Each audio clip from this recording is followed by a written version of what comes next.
Caitlin, does the president fully understand, do you think, that the American people don't share his opinion, at least a majority of them don't share his opinion of how great the economy is doing? Yes, but maybe he doesn't agree with why. He thinks it's just because his accomplishments aren't being sold enough and that his aides aren't doing a good enough job telling people what they've done so far.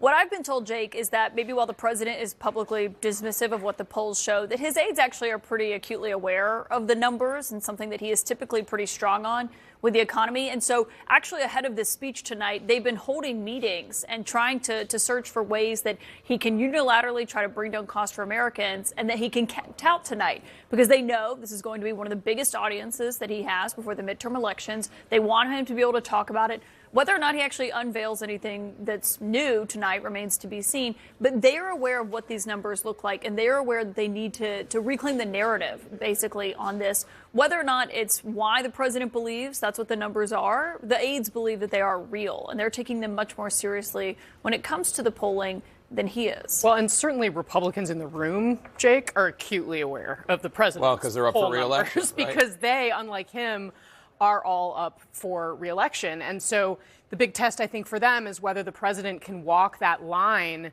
that in many ways, perhaps President Biden wasn't able to, for him to be able to say, yes, things were a mess, but I do feel your pain and we are going to do more to fix it. I will say a lot of Republicans I've talked to are skeptical the president's capable of walking that line, but we'll see. I think for Democrats, to kind of go back to what Manu was saying as well, there is a big test for them in a president who is a reality TV show producer, right, who knows, right, that he's in some trouble, but is pretty good at creating moments that put his opponents potentially in a tough position. And there are so many Democrats that are boycotting. We may see less of this.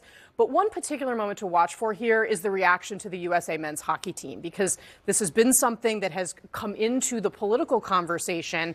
And I've had a number of Democrats who work in and around presidential campaigns on Capitol Hill who are a little nervous that if Democrats don't react in a universally positive way to the team, it's going to end up being one of those moments that shows up on social media that we see over and over again. Yeah, we all remember when President Trump had the mother, I think, of Laken Riley, who was killed by an undocumented immigrant, and Democrats didn't applaud, or a lot of Democrats didn't applaud. And that was not a great moment for Democrats. Yeah, but the question is how long that moment sticks in voters' minds or anyone's minds after a night like tonight. I mean, obviously they're bringing guests tonight, certainly people like Erica Kirk, the widow of Charlie Kirk. We know they're bringing people, family members of those who've been killed by undocumented immigrants. They are bringing these people to try to showcase what the president himself has focused on. Those will be the guests. They will try to have those moments. But oftentimes it can be the unscripted moments that become where that is the takeaway, or that is what people will remember in the standout moment from the next day. So we'll see what it is coming out of this. But also what's remarkable tonight, I was watching the president's address to Congress last year. It's how different it is and how different his standing is addressing lawmakers who are up for re-election going into this. Because last year he had a lot of momentum.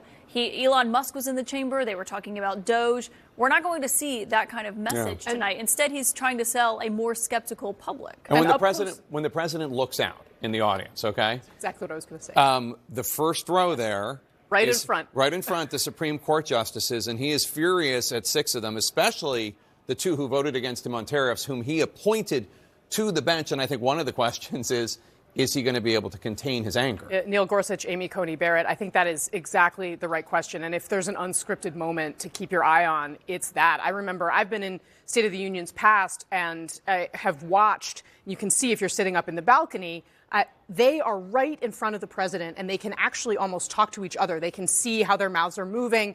You can understand the reaction that the justices are having. And it is entirely possible. You know, most of them practice being stone-faced, but it doesn't always happen that way. One thing to look for when the president goes down the aisle, he either turns left, and that's what the Supreme Court justices are, and normally they say hello, or right, where his cabinet is. That's not the normal way to get up on the dais, but perhaps he'll do it. We'll be watching. We'll be watching. We're less than an hour away from the president's address. Any moment the president is expected to leave the White House and head to the Capitol.